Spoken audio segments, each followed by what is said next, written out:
Let's set the stage. You're a millionaire in Venezuela, and someone asks you, what do you want to do with your money? Would you rather donate thousands of dollars to homeless family, or would you buy out the rights to the annoying orange, La Naranja Irritante? What would you rather do? Well, clearly there's only one thing you can do if you want to answer this question. Learn the conditional tense, or the would tense in Spanish. El tiempo condicional.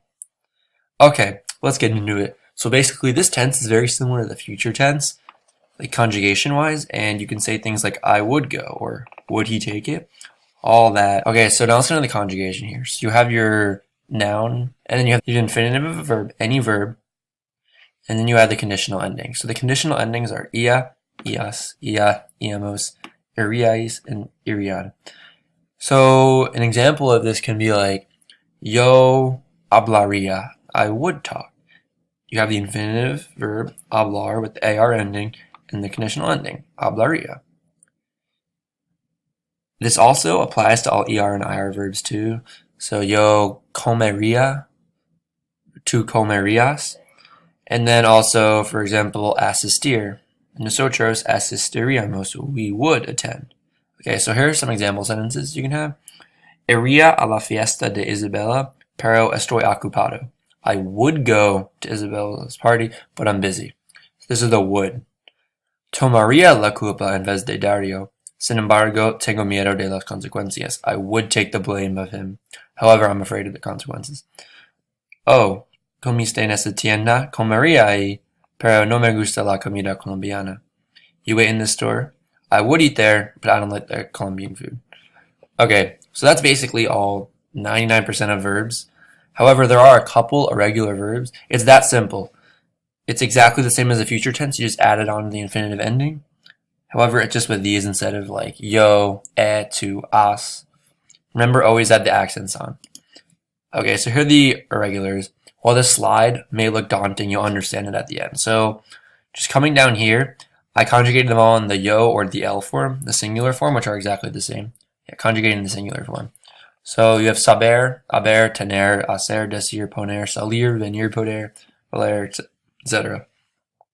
Okay, these are the main verbs you're going to see and probably learned in class.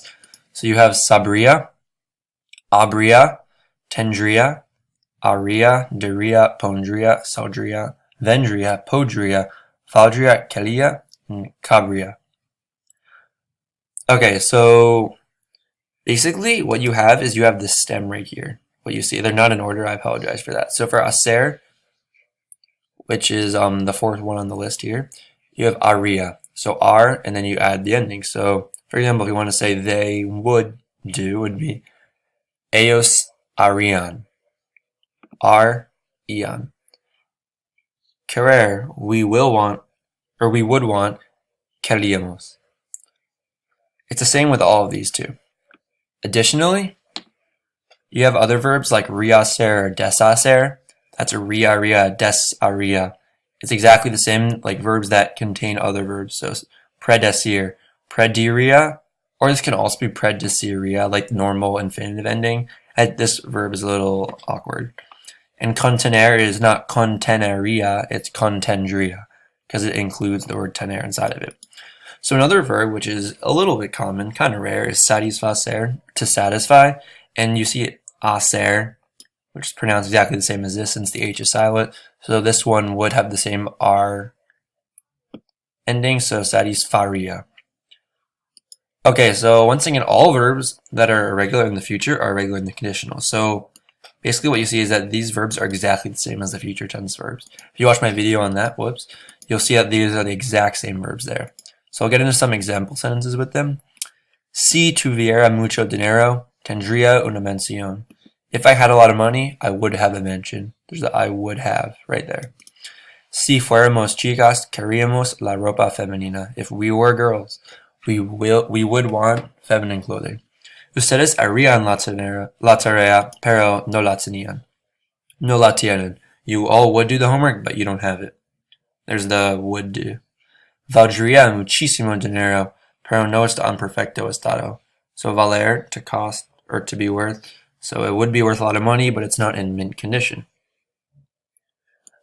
Okay, so lastly are some verbs that you'd think are irregular, but they're actually not. So estar is estaria, ser is seria, pasar, pasaria, usar, usaria. Never confuse that one. That one is not irregular. It's just iria. And then for gustar or encantar, you can be like me gustaría. So for example here, me gustaría hablar contigo. Hablaría con... Okay. So in this sentence here, we're about to read hablaría con Ariana si tuviera mi celular. I would talk with Ariana if I had my phone. So a lot of conditional sentences include another tense in them, the imperfect subjunctive right here. I'm going to have a video coming on that a little bit later, and what you'll usually see is the si, which is the word if in Spanish. If you don't have the accent, it's not si spelled like this, not with the tilde, just si like that.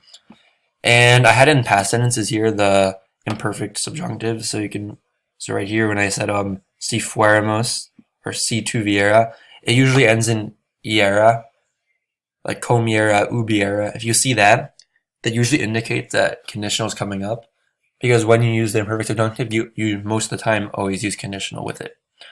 So that's just one thing I wanted to point out that would be useful to understand. However, for this, at least recognize now that it's if and had, kind of like tener, tuviera. Okay, so that's it for the conditional tense. Thank you for watching, and see ya.